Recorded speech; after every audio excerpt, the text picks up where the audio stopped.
మీ బట్టలు మీ ఒంటి మీద పాతగిలిపోలేదు, మీ చెప్పులు మీ కాళ్లను పాతగిలిపోలేదు. 40 సంవత్సరాలు నేను మిమ్మల్ని పోషించాను, మిమ్మల్ని నడిపించాను. మీరు రొట్టె తినలేదు, ద్రాక్షరసమైన మద్యమైన త్రాగలేదు అని యెహోవా సెలవిచ్చుచున్నాడు. ఎప్పుడు రొట్టెలు చేసుకోలా. ఏం తిన్నారు వాళ్ళు? మన్నా. ద్రాక్షారసం కాదు వాళ్ళు తాగింది, బండ నుండి ఓడ్చుకు జీవజలమును తాగారు. మీ బట్టలు పాతగిల్లలేదు. మీ బట్టలు పాతగిల్లలేదంటే ఏంటి దాని అర్థం? వాళ్ళకి చెమట పట్టలేదు, వాళ్ళ చెప్పులు పిగిలిపోలేదు, వాళ్ళ కాలు వాయలేదు. అంటే రాత్రి పగలు ఎలా ఉన్నాడు వాళ్ళకి? పగలు మేఘస్తంభంగాను, రాత్రి అగ్నిస్తంభంగాను దేవుడు వాళ్ళని కాస్తూ వచ్చాడు. ఇలాగా చెమట పట్టకుండా వాళ్ళని నడిపించాడు అరణ్యంలో.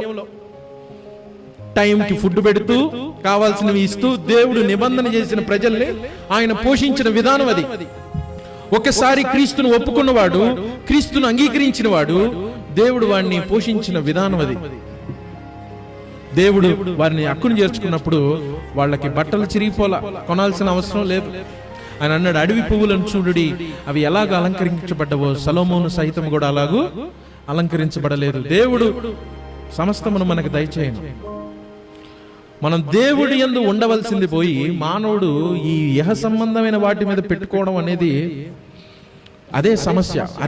అది దేవుడిని అవమానపరచడం. నేను నిన్ను నమ్మట్లేదు ప్రభువా, నేను నిన్ను నమ్మట్లేదు, దేవుడిని అవమానించినట్టే కదా. ఎలా అలా ఉంటే మరి దేవుడు ఏమంటున్నాడంటే ఆ వాక్యం చాలా మందిలో నిష్ఫలం అయిపోతుంది.